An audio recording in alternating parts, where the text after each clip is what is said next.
Moi, je suis venu ici, je pense, il y a 37 ou 38 ans. Je ne suis pas revenu depuis. Et j'étais venu, de fait, avec un prêtre de Notre-Dame-de-Vie que François-Régis connaissait, qui était le Père Bourrel. Voilà, qui lisait beaucoup et qui avait dit « Ah, mais il faut aller à l'île Bouchard ». Bon, et je me souviens, on est venu ici, on est rentré dans l'église, il y avait donc le monument, mais il n'y avait rien autour, et puis il n'y avait pas un chat. Je pense que depuis, ça a changé. Et puis, avec le colloque, peut-être aussi ça va faire connaître, mais en relisant donc voilà ce qui est dit sur les apparitions là dans ces 8 jours qui vont, enfin la petite semaine là qui va de 8 décembre au dimanche suivant, je me suis dit c'est un beau message, voilà, et qu'il y a vraiment quelque chose à nous dire aujourd'hui. Alors on m'avait demandé de parler l'espérance selon Notre-Dame de la prière. Bon, vaste sujet. On se rappelle qu'on est donc dans l'année de la prière et aussi l'année jubilaire de l'espérance, puisque le pape François, sa bulle d'indiction portée comme titre l'espérance ne déçoit pas.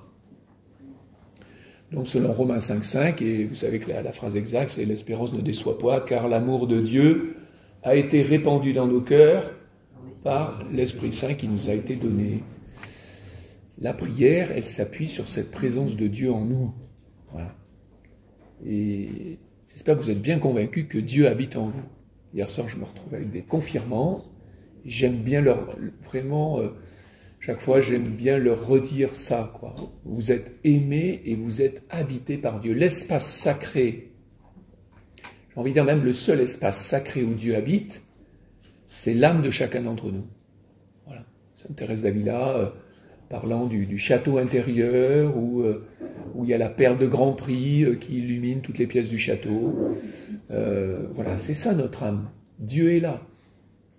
D'ailleurs, Thérèse, au début, quand elle le disait, ses premiers confesseurs, ils avaient un petit peu de mal quand même, ma sœur. Enfin voilà, ils freinaient peut-être un peu ses ardeurs, mais elle avait raison. Elle qui est maître des spirituels, la présence de Dieu en nous.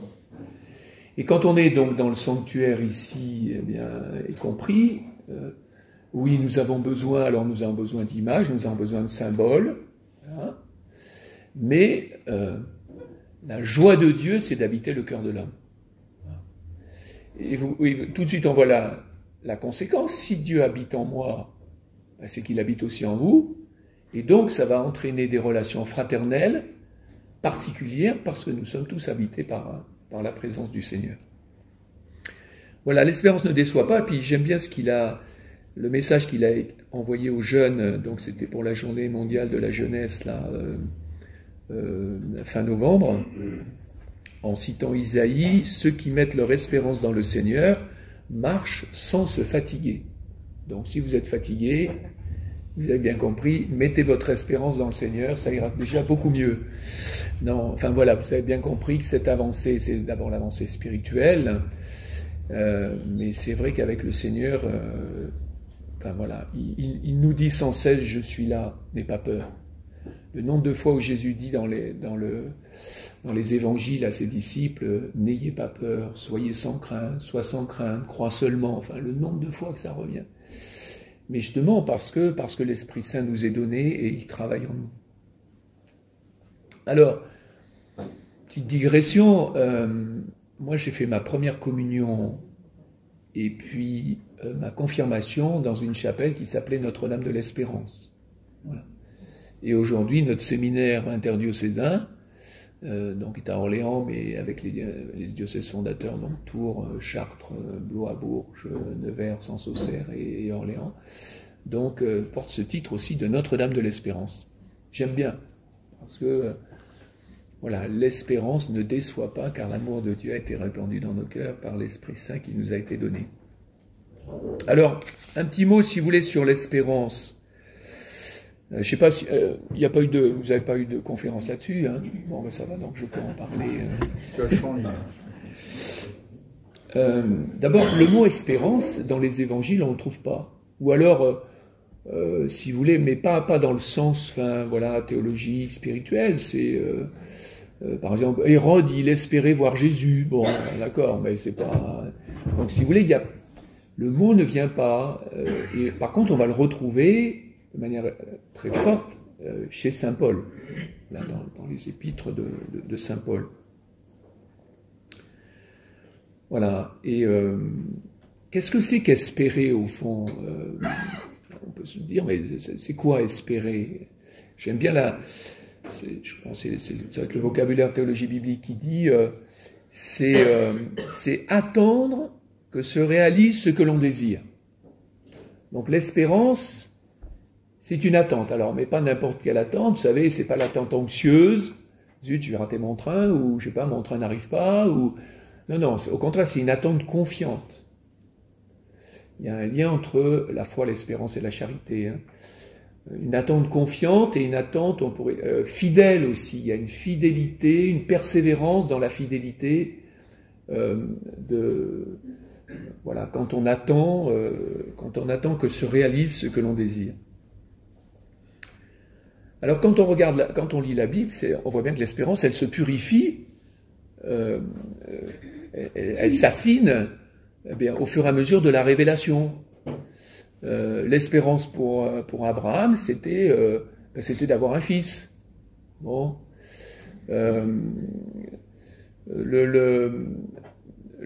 Pour le peuple d'Israël, quand il marche dans le désert, l'espérance, c'est d'avoir une terre. Bon.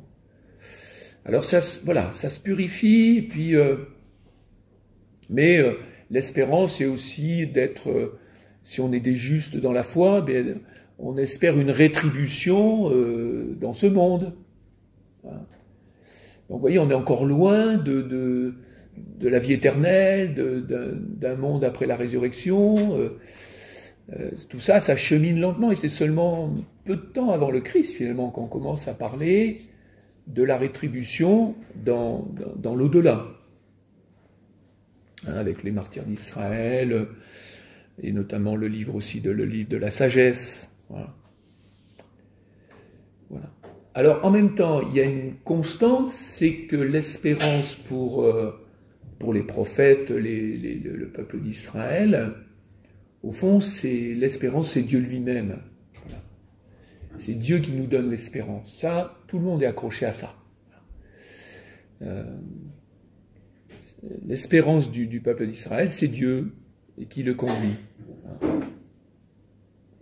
Alors avec Jésus, on va faire évidemment un saut supplémentaire dans l'espérance, dans cette attente confiante de la réalisation des promesses que Dieu avait faites tout au long de l'histoire à son peuple, voilà, que nous rappelons chaque année, notamment pendant le temps de l'Avent. Hein, il y a des textes qui sont absolument magnifiques pour nous aider à accueillir l'incarnation du Verbe de Dieu.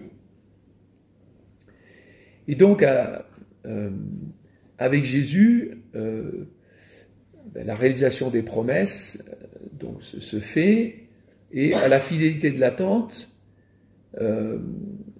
Jésus va donner, si vous voulez, le cap qui est là où je vais, je pars vous préparer une place. Voilà. Ce que dit Jésus à ses disciples, ce qu'il dit à Thomas. Voilà, je pars vous préparer une place. Jésus nous révèle finalement le monde de Dieu, et finalement l'espérance chrétienne, avec lui, elle est à ce moment-là elle est entièrement tournée vers la vie éternelle, la rencontre du Christ glorieux, le monde à venir. Et mon retour est proche, dit Jésus dans l'Apocalypse. Finalement, vous savez que le dernier livre, c'est le livre de l'Apocalypse, mais le livre de l'Apocalypse, c'est un superbe livre d'espérance. Voilà, aux chrétiens qui vivent dans les persécutions, hein, eh bien l'espérance du monde à venir. Et vous savez, c'est ça ce qui est merveilleux, c'est que le livre de l'Apocalypse se termine par les mots que vous connaissez, Maranatha, viens Seigneur Jésus. Voilà l'espérance. Voilà le but, si vous voulez, de notre espérance, c'est viens Seigneur Jésus. Ce qu'on dit à chaque messe, hein, dans l'anamnèse. nous annonçons ta mort, nous proclamons ta résurrection, et nous attendons ta venue dans la gloire. Voilà. Voilà l'espérance, notre espérance à nous aujourd'hui. Donc, vous voyez, quand je vous disais attendre que se réalise ce que l'on désire. Alors, je vous pose quand même la question, est-ce que vous attendez le retour glorieux du Christ? Ou bien est-ce que vous dites, pas trop vite quand même?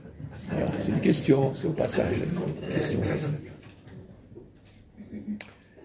Voilà. Maranatha, viens Seigneur Jésus. Donc voilà notre espérance. Mon retour est proche, dit Jésus aussi dans cette finale de l'Apocalypse. Alors l'attente, elle est à la fois personnelle, mais et collective. Voilà. Mais ça rejoint ce que je vous disais avec la présence de Dieu en nous. Et puis nous sommes les membres du corps du Christ, dit encore saint Paul. Donc, c'est pas, y a mon cerveau qui attend, et puis le reste, non, mon attente, elle est active, tout mon corps participe à, par exemple, vous attendez quelqu'un chez vous qui vient, voilà, vraiment vous l'attendez, je sais pas, c'est ceux qui sont parents, grands-parents, vous attendez un petit-fils qui vient vous voir, un fils, je sais pas, ou des amis, vous préparez la maison.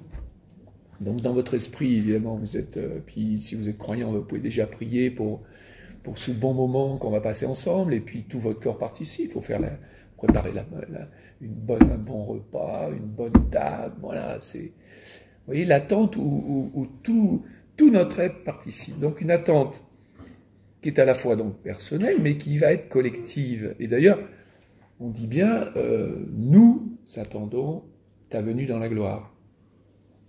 J'ai le droit de dire après, j'attends ta venue dans la gloire, mais nous attendons ta venue dans la gloire. Le nous est très important.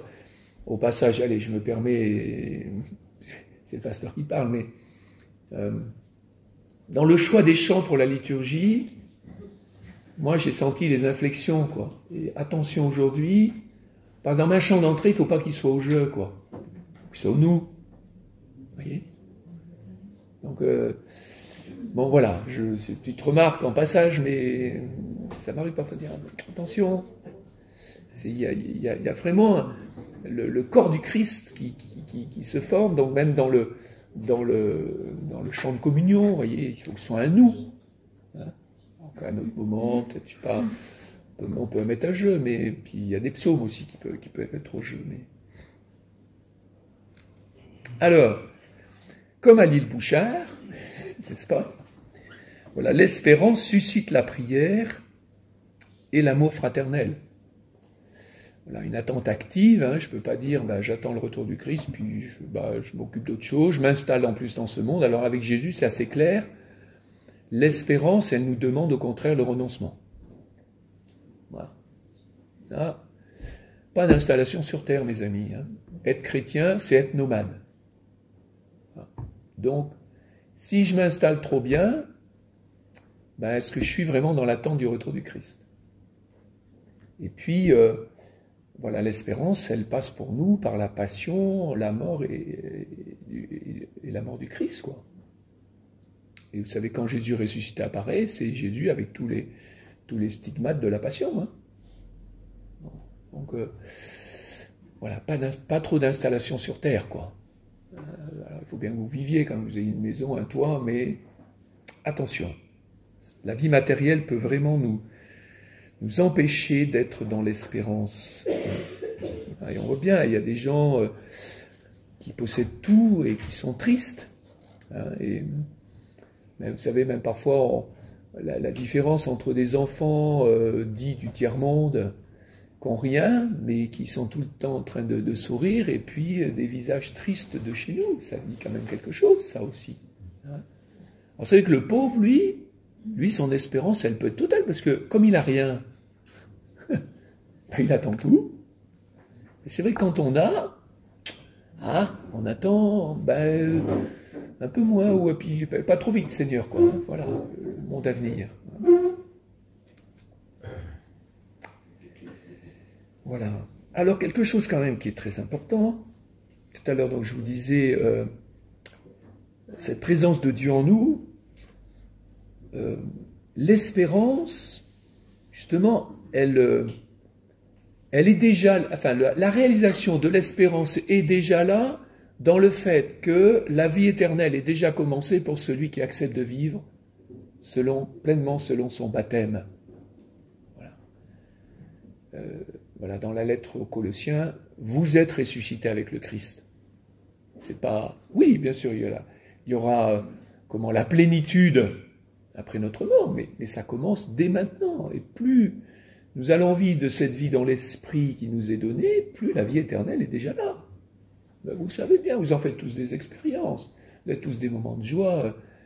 Ben, voilà, mais allez-y, quoi. Habitez-vous à cette présence de Dieu pour que vraiment toute votre vie soit transformée, que vous ayez la joie, l'allégresse de finalement l'éternité déjà là. Voilà. Alors pas encore pleinement réalisée, mais elle est déjà là. L'amour de Dieu dans nos cœurs. Voilà. L'espérance ne déçoit pas, car l'amour de Dieu a été répandu dans nos cœurs. Vous voyez, au-delà de la phrase, mais c'est une vie, c'est une relation qui nous est proposée. Donc allons-y. Alors, de fait, comme déjà votre archevêque l'a dit tout à l'heure, c'est vrai qu'on peut... on a tellement de choses à faire, quoi. Seigneur, je prendrai bien soin de toi, mais tu comprends, tu vois bien tout ce que j'ai à faire.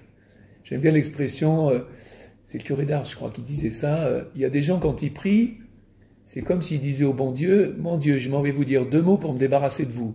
Hein, vous savez, je suis en règle, alors j'avais prévu, je fais mon petit quart d'heure de prière, tout est réglé. Mais Sainte Thérèse d'Avila, elle dit, à cela, il manque un grain de folie. Voilà. Qui va faire les saints, mais qui va faire surtout qu'on va rentrer dans cette vie de plénitude avec Dieu et qui va nous combler. Pourquoi rester sur le seuil, quoi? Finalement, traînant un peu une tristesse qui... Alors effectivement, il y a bien des petits moments de joie, parce que, je sais pas, parce qu'on vient à l'île Bouchard, parce que, je sais pas... bon, parce qu'on pratique le dimanche quand même, mais on sent bien qu'il nous manque quelque chose. Allez, lancez-vous à corps perdu dans la prière longue. Mais, mon Seigneur, vous n'y pensez pas avec tout ce que j'ai à faire. Mais si, justement, j'y pense fortement. J'aime bien, quand je discute avec les confirmants, il y a combien d'heures dans une journée? Alors, ils me disent 24. Bon, là, après les matheux, là, il y a combien de demi-heures? 48. Combien de quarts d'heure? 96. Bon. Alors, moi, les confirmants, là, puis certains, bon, c'est pas trop des pratiquants encore, bon. Quand même.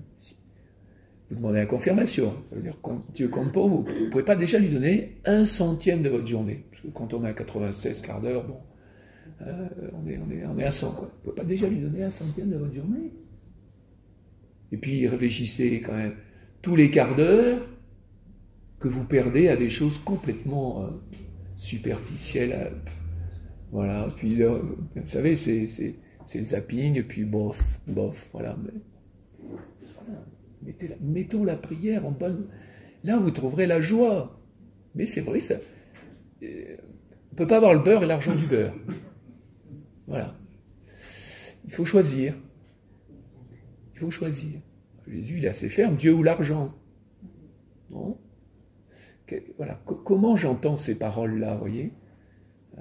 Donc, une prière un peu longue. Moi, c'est vrai que nous, alors...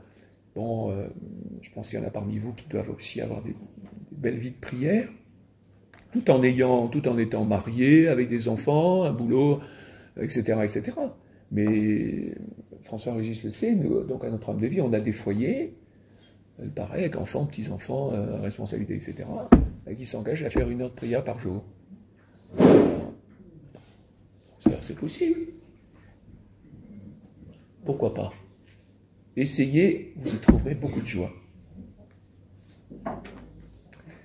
Donc cette présence de Dieu en nous, on va la toucher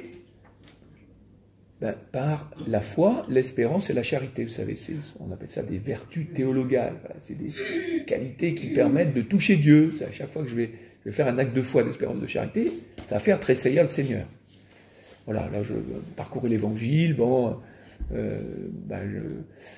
c'est vrai que moi j'aime bien, vous savez, la rencontre de Jésus avec Jaïr, et puis il y a l'épisode là de la femme qui a des pertes de sang, et puis si seulement je touche la frange de son manteau, je serai sauvé. Et puis Jésus dit, quelqu'un m'a touché. Pierre lui dit, attends, t'as vu, tout le monde te touche. Jésus, il est célèbre à ce moment-là, il y a le bain de foule, tout le monde veut le toucher, mais il y en a une qui l'a touché avec la foi. Et à ce moment, qu'est-ce qui se passe? Jésus, il tressaille. Donc vous voyez, à la fois, il peut être touché physiquement, mais quand il est touché par la foi, il tressaille, et il ne peut que se donner. Donc allons-y, n'ayons pas peur de faire des actes de foi, puisque ça donne Dieu. Mon Dieu, je crois en toi, voilà. Et puis on peut faire ça toute la journée. Et même le but finalement des temps d'oraison, c'est de s'habituer à ce que toute notre journée soit une vie avec le Seigneur. Voilà. Ah, Seigneur, tu m'attends dans celui que je vais rencontrer. Voilà. Puis j'entends la petite voix intérieure. Je suis là. Voilà. Vous voyez, s'habituer à cette présence qui va nous combler, qui va nous rendre heureux. La foi, l'espérance et la charité, voilà. Et Dieu va répondre. Alors, parfois, il peut répondre en nous mettant un peu plus même dans la sécheresse. Mais Dieu se donne. Voilà, Dieu se donne. Voilà, j'avais envie de vous citer Peggy quand même. Hein. Ben, évidemment, je suis à Orléans. Puis on aime bien Jeanne d'Arc, alors j'ai vu qu'elle était passée là. Hein. Donc c'est beau, j'ai vu la plaque là. On va la fêter bientôt là à Orléans. Mais Peggy, c'est très beau ce qu'il dit. La place de l'espérance, finalement, avec la foi et la charité. C'est dans le mystère des saints innocents. Je suis, dit Dieu, alors il fait parler Dieu, donc je suis, dit Dieu, maître des 3 vertus. La foi est une épouse fidèle. La charité est une mère ardente. Mais l'espérance est une toute petite fille. Il rajoutera même plus loin, de rien du tout. Bon. Mais la foi est celle qui tient bon dans les siècles des siècles, dit-il. La charité est celle qui se donne dans les siècles des siècles. Mais ma petite espérance est celle qui se lève tous les matins. Finalement, la vie chrétienne, c'est une vie d'espérance constante. Mais, pour s'habituer à cette vie d'espérance constante, eh bien, il faut en prendre les moyens pour être avec Dieu. Mais, je vais prendre un autre exemple. Mari et femme, il y en a qui sont mariés et femmes ici. Bon, alors aujourd'hui, ben voilà, des années après, si vous avez 50 ans de mariage, mais au début, mais même quand même un peu toute la vie, vous aviez besoin de temps, d'intimité, de paroles, voilà, pour vous aimer ensuite toute la journée. Vous voyez, donc l'espérance, voilà, qui se lève tous les matins. C'est prendre les moyens donc, de l'intimité avec le Seigneur pour qu'elle envahisse vraiment toutes nos journées. Car la foi, l'espérance et la charité sont aussi, c'est à la fois, donc il y a un côté actif, puis un côté aussi, on va recevoir. Dieu va nous donner les moyens de vivre de son amour à lui, parce que la charité c'est quoi? C'est l'amour selon le cœur de Dieu. Donc comment le Seigneur veut me donner cette capacité d'aimer comme lui? Qu'est-ce que je fais pour la recevoir? De même au niveau de la foi, qui est à la fois donc évidemment que je vais mettre en œuvre, mais qui est un don de Dieu, donc à demander et à accueillir.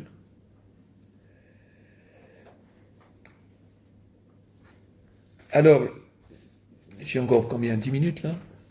Je n'ai pas suivi. Oui, non, ça va, c'est bon, ça va, je vais tenir. Alors, je voulais revenir, si vous voulez, maintenant donc, vous voyez, ayant parlé d'espérance. Et au fond, on pourrait dire, mais l'espérance, est-ce qu'elle est présente dans les apparitions à l'île Bouchard? Alors, c'est intéressant quand même, quand Marie répond aux 4 petites filles, « Oui, je suis votre maman du ciel ». Ça, c'est pas de l'espérance, ça. Que ces petites filles, voilà, elles ont la grâce de recevoir donc l'apparition de la Vierge Marie avec l'ange Gabriel. Et puis, donc, oui, je suis bien votre maman du ciel. Donc, espérance, le ciel existe. Hein? Puis en même temps, le ciel, il est venu sur la terre à travers la personne de Jésus, mais par le oui de Marie. Donc, initiative de Dieu, mais qui vient rencontrer. C'est là que c'est merveilleux l'amour de Dieu. Dieu, il ne veut rien faire sans nous. Mais pourquoi? Parce qu'il veut nous faire partager tout ce qu'il est. Vous savez, parfois, il y a des gens qui disent, moi, au ciel, j'espère que j'aurai un strapontin. Hein, vous avez tous entendu ça. Mais désolé, au ciel, il n'y a pas de strapontin. Alors, qu'est-ce qu'il y a? Il y a le trône de Dieu. Nous, on est où? On est plongé dans le trône de Dieu. Alors, ça, après vous dire comment, ça.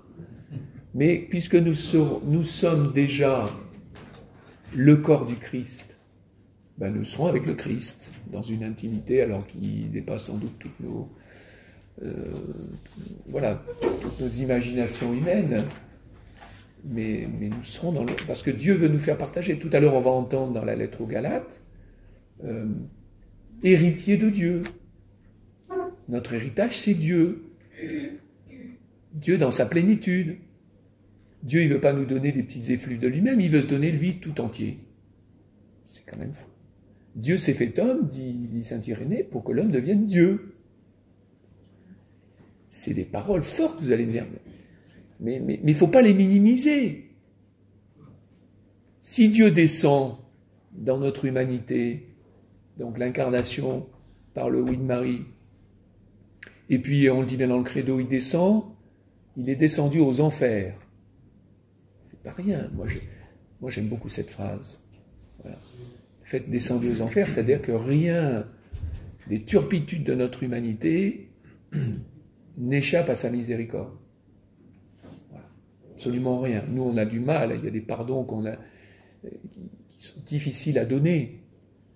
Mais le Seigneur, lui, il va jusqu'au bout. Jusqu'au bout. Père, pardonne-leur, ils ne savent pas ce qu'ils font. Voilà. Abandonner des hommes, voilà. On va relire tout ça, là. Isaïe 53, les chants du serviteur, le vendredi saint, lors de la grande célébration du vendredi saint, c'est texte absolument magnifique. Dieu descend. Il s'abaisse. Et s'il s'abaisse, c'est pour nous prendre avec lui et nous faire monter vers Dieu. Il faut relire aussi le testament de Jésus après le lavement des pieds. Hein. Voilà, c'est là où il dit, je pars pour préparer une place, vous y serez aussi. Voilà. Notre frère aîné, comme vous savez, l'image de l'oiseau là, qui est emprisonné sous un filet avec les oiseaux, et puis qui va se battre contre le filet, il va se blesser pour creuser le trou pour que tous les oiseaux s'envolent. Voilà ce que vient faire Jésus. Et ça, par le oui de Marie. Je me souviens quand j'ai fait ma profession de foi, je ne sais pas si vous vous souvenez ce que vous avez pu dire ce jour-là. Moi, j'avais oublié. Vous savez, il y a des choses qui remontent à un moment donné. Et de fait, on passait, moi, cathédrale d'Angoulême, donc j'étais au lycée Saint-Paul, donc au collège, là, on passe 2 par 2, là, à un moment donné, on s'avance dans la cathédrale 2 par 2, et on dit je crois en Dieu et je m'attache à Jésus par Marie pour toujours, selon la parole de Louis-Marie Grignon de Montfort. Voilà. Et j'aime beaucoup. Je crois en Dieu. C'était la parole qu'on prononçait, là, les 2 par 2, les uns après les autres. Voilà, je crois en Dieu et je m'attache à Jésus par Marie pour toujours. Voilà. Merci Seigneur de m'avoir rappelé cette phrase. Depuis peut-être une quinzaine d'années. Voilà. Oui, c'est bien cette phrase. C'est bien cette phrase. Pardonnez-moi des digressions que je peux faire. Mais ça peut vous rejoindre aussi dans votre propre cheminement. Donc, je suis votre maman du ciel. Voilà. Et puis, jeudi 11 décembre, hein, donc il y a 200 personnes, il y a le curé qui est là, il y a les religieuses, bon, et elle dit, je donnerai du bonheur dans les familles. C'est pas de l'espérance, ça? Hein, et puis combien peut-être d'entre vous sont venus déjà prier pour votre famille, Et puis vous avez le droit de prier aussi pour la famille Église et puis pour la famille humaine. Je donnerai du bonheur aux familles, elle n'a pas dit, je donnerai du bonheur aux familles simplement humaines. Enfin, mais je donnerai du bonheur aux familles. Ben, on peut y mettre l'Église, on peut y mettre l'humanité, on a le droit. Toutes les familles. Mais voilà un beau motif d'espérance. Et c'est vrai que bien des familles trouvent ici des raisons d'espérer. J'aime bien aussi quand elle dit qu'elle venir pour ici, parce que finalement, pourquoi celui a été choisi? Donc les petites filles, je crois, je me souviens plus, mais elle lui pose la question. Je viens ici, là où il y a des personnes pieuses qui prient. Vous savez, pourquoi il ne faut pas s'inquiéter pour l'Église? Tant qu'il y a des priants, il n'y a pas à s'inquiéter. Voilà. Tant qu'il y a des gens qui prient, alors l'Église peut traverser des purifications nécessaires, il n'y a pas à s'inquiéter. Tant qu'il y a de la prière, l'Église vivra. Voilà. Elle est l'œuvre de Dieu, malgré toutes nos limites à nous. Voilà. Donc elle dit venir là où il y a des personnes pieuses. Et alors surtout, j'étais frappé, et elle dit, et là où Jeanne de Lanoux est passée. Je dis, pourquoi la Vierge Marie parle de Sainte Jeanne de Lanoux aujourd'hui? Voilà. Et alors c'est intéressant parce que j'ai vu que Jeanne de Lanoux a été béatifiée en 1947, la même année. Ça, je ne savais pas ça. Voilà. Et vous savez que Jeanne de Lanoux, c'est la sainte des pauvres et des malades, des infirmes. Et que Jeanne de Lanoux, donc par son action, en lançant sa congrégation, a donné de l'espérance. Et vous voyez, c'est intéressant parce que Marie, elle demande de prier, mais elle cite Jeanne de Lanoux, c'est-à-dire que la prière, c'est une prière en action après. Voilà. Qu'est-ce qui va vérifier finalement même la qualité de notre prière? Ben, c'est la charité, hein. Voilà. La charité va nous renvoyer à la prière et la prière va nous renvoyer à la charité. Voilà, la sainte des pauvres et des malades. Puissions-nous nous-mêmes être des saints, des pauvres et des malades dans ce monde, voilà, comme le rappelait votre archevêque, qui en a tant besoin aujourd'hui. Madame, faites donc des miracles, faites donc un miracle. Alors, ici, il n'y a pas de miracle. Si, il y a le miracle du rayon de soleil, là. Et puis des yeux. Voilà, il y a la guérison de Jacqueline. Mais après, elle dit qu'elle n'est pas venue ici pour faire des miracles. Hein. Mais en même temps, les miracles, c'est à nous après de faire qu'ils existent. On ne va pas faire des miracles, mais comment nous allons faciliter l'action de Dieu dans les cœurs? Voilà, et de notre Église, de notre humanité aujourd'hui. Donc vous voyez, l'île Bouchard nous renvoie un engagement ecclésial et social.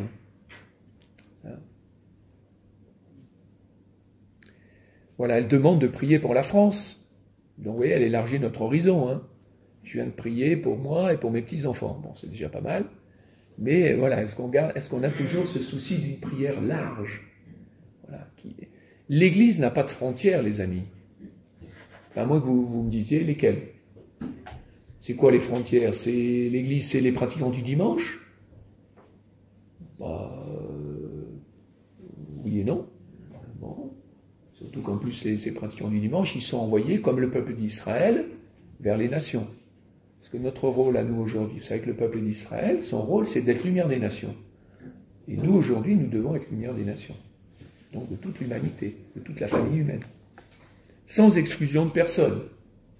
On a si vite fait, nous, d'exclure. Mais souvenez-vous que Jésus est descendu aux enfers. Merci. Et donc sa miséricorde n'a pas de fin et la nôtre ne doit pas en avoir non plus. Voilà, donc vous vous souvenez, la France, bien sûr, qui était en grand danger, qui en avait grand besoin, dans le contexte très tendu des grandes grèves de 1947, des violences, la mobilisation de l'armée par le gouvernement. Et voilà que Notre-Dame de la prière, ben c'est aussi Notre-Dame de l'espérance, parce qu'elle apporte l'espérance toujours possible. Voilà, et vous savez bien qu'à la suite de ces 8 jours, ben, il va y avoir un apaisement. Et nous, dans la foi, nous avons le droit de dire, ben voilà, c'est lié à cette semaine-là d'apparition, de prière, voilà, qui a amené à l'apaisement de la violence sociale, voilà, et qui a ramené la paix dans notre pays. Alors on pourrait dire aujourd'hui, ça peut être vrai pour aujourd'hui, mais à nous ben, d'être fidèles à prier pour que cette paix vienne, paix sociale, paix dans le monde. Ouais, moi, je suis frappé, j'ai été frappé à l'île Bouchard, mais évidemment avec Lourdes, moi, qui est pour moi un sanctuaire évidemment que j'aime particulièrement. Toujours cette invitation à prier pour les pécheurs. Et puis elle insiste, quoi. Parce que la Vierge, elle demande aux petites filles, est-ce que vous priez pour les pécheurs? Donc, voilà. Est-ce que nous prions pour les pécheurs? Mais les pécheurs que nous sommes, parce que, voilà, c'est pas les autres, on est dedans, nous aussi. Hein. Voilà. Mais est-ce que nous prions justement avec un cœur large, le cœur de Jésus, le cœur de Marie, pour les pécheurs? J'arrive au bout. Donc Marie, c'est l'espérance pour les pécheurs, et donc son appel est urgent. Priez beaucoup pour les pécheurs. Voilà. Et ça peut nous renvoyer, parce que Marie, elle ne veut pas faire d'écran avec Jésus. Jésus, quand il dit « Je ne suis pas venu pour les bien portants ni pour les justes, je suis venu pour les malades et les pécheurs. » Heureux sommes-nous si nous nous considérons comme des malades et des pécheurs. Parce qu'à ce moment-là, le salut peut venir. Voilà, donc le pharisien et le publicain, le pharisien, ben, il dit « T'as vu tout ce que j'ai fait de bien, Seigneur, hein, quand même, j'ai droit. » Ben, lui, il ne peut pas être justifié. Voilà. Marie, c'est celle qui nous révèle l'espérance, surtout dans ce magnifique chant qu'est le Magnificat. Voilà. Quel chant d'espérance! Voilà, où jaillit la joie, l'humilité, avec le sentiment de sa pauvreté. Hein. Mais quelle joie, elle qui se présente comme une servante du Seigneur, qui en même temps le loue, voilà, l'importance de la louange. Ben, Marie est une femme de louange. Voilà, et puis au milieu de cette louange, la fin de justice, il y a voilà, les affamés. Les affamés de quoi? Ben, Jésus dira, heureux ceux qui ont faim et soif de la justice. Le royaume des cieux est à eux, Dieu est à eux. Voilà. La confiance aussi de Marie dans son Magnificat, dans les promesses de Dieu, qui se réalisent hier et aujourd'hui. Parce qu'avec Dieu, on rentre dans un autre temps. Ça aussi, le pape, il nous l'a révélé là, pendant cette année de l'espérance en parlant des indulgences. Je trouvais ça très intéressant. Au fond, il n'y a plus de temps pour l'indulgence plénière de Dieu. J'arrive. Il n'y a plus de temps pour l'indulgence plénière de Dieu. On est en dehors du temps. Ça veut dire que la miséricorde se donne à fond. Et elle atteint tout, et elle atteint les conséquences du péché. Et nous, voilà, recueillons tout ça. Voilà. Parce que de fait, j'ai demandé pardon l'autre jour, sacrement de réconciliation, mais je sens bien en moi voilà, du péché que j'ai commis. Voilà, je demande d'en être libéré. Ah, Seigneur, ton indulgence, elle est plénière, mais de toute éternité, pour aujourd'hui et pour demain. Marie est Notre-Dame de l'Espérance, voilà. Elle a vécu solidaire de l'attente de son peuple. Et c'est beau que le lien particulier de Marie avec la France, quand même. Hein. Marie, voilà, c'est l'espérance en acte aussi, vous voyez, donc toujours ce lien entre la prière, mais il faut passer beaucoup de temps à la prière, pour qu'en acte, Dieu se manifeste ensuite. Voilà. Qu'il me soit fait selon ta parole. Alors nous pouvons tous le dire dans notre prière. Ensuite, Marie, les actes, elle nous interpelle aussi en nous disant « Faites tout ce que mon fils vous dira ». Mais pour ça, il faut se mettre à l'écoute. Hein. nous nourrir de la parole de Dieu, c'est le carême. Le carême, c'est la Bible ouverte en grand dans un coin de la maison où vous passez toujours. Voilà. Vous la mettez bien en évidence et vous picorez toute la journée. Si vous, voilà, vous êtes dans la maison, je sais pas, vous êtes en télétravail, vous êtes en train de faire autre chose, vous picorez. Puis au travail, même si vous pouvez, voilà, avoir des paroles de Dieu, vous picorez. Vous picorez. Faites tout ce qu'il vous dira. Marie, c'est l'espérance aussi dans la difficulté, hein. Bon, Stabat Mater, au pied de la croix. Et où elle reçoit, voilà, c'est là aussi l'espérance, c'est accepter de recevoir de nouvelles missions de la part du Seigneur. Voilà, voici ton fils. Voilà. Et puis, voici ta mère. Voici ta mère. Voilà. Et vous voyez, entendre ça pour nous aujourd'hui. Oh ben quand même, après ce que j'ai fait, j'ai donné, maintenant j'ai besoin de me reposer, quoi. On se reposera au ciel, les amis. Encore non, parce que ça intéresse, vous avez dit qu'il y aurait beaucoup de travail au ciel, mais bon, ça c'est encore autre chose. Mais voilà, ce sera dans la plénitude. Voilà l'espérance en acte avec Marie. Voilà, je vous invite à finalement à vivre cette espérance avec le pape François, hein, dans cette année jubilaire, et en vous rappelant donc que vous êtes remplis de Dieu. Et donc mettez ça en œuvre. Hier, il y a une catéchiste qui me rappelait donc, dans la rencontre avec le confirmant, mais j'aimais bien, elle me dit l'image que vous employez il y a quelques... Alors, je l'avais déjà oublié. Le fait, c'est souvent, on a reçu l'objet de nos rêves, si vous voulez. Alors, moi, il y avait des garçons, là, j'ai dit, ben voilà, la magnifique mobilette dont vous avez toujours rêvé. Voilà. Bon. Et puis, ben, vous la mettez dans un garage blindé, vous fermez à clé, et puis voilà. Et ça vous sert à quoi? Ben, de même, la foi reçue, il faut la mettre en œuvre. Et pas 5 minutes par jour pour être en règle. Mais comment le Seigneur devient vraiment l'acteur de ma vie, quoi. Il ne demande qu'à se donner. Et nous, on se prie d'un trésor parce qu'on est obnubilé par les biens matériels, par tout un tas de choses qui finalement nous encombrent. Mettre Dieu à la première place. Le carême, c'est pour nous rappeler ça, pour remettre Dieu à la première place. Mais quelle fécondité après, les amis. Oh, vous allez faire énormément de bien. Plus vous vous approcherez du Seigneur, et plus vous ferez du bien. Et plus les miracles, avec Notre-Dame de la prière, plus les miracles eh bien, se feront, sans que vous en soyez d'ailleurs forcément même témoin. Mais voilà, bien des cœurs vont changer parce qu'il y aura eu beaucoup de prières, comme nous y invite encore une fois Notre-Dame de la prière ici, à l'île Bouchard. Voilà.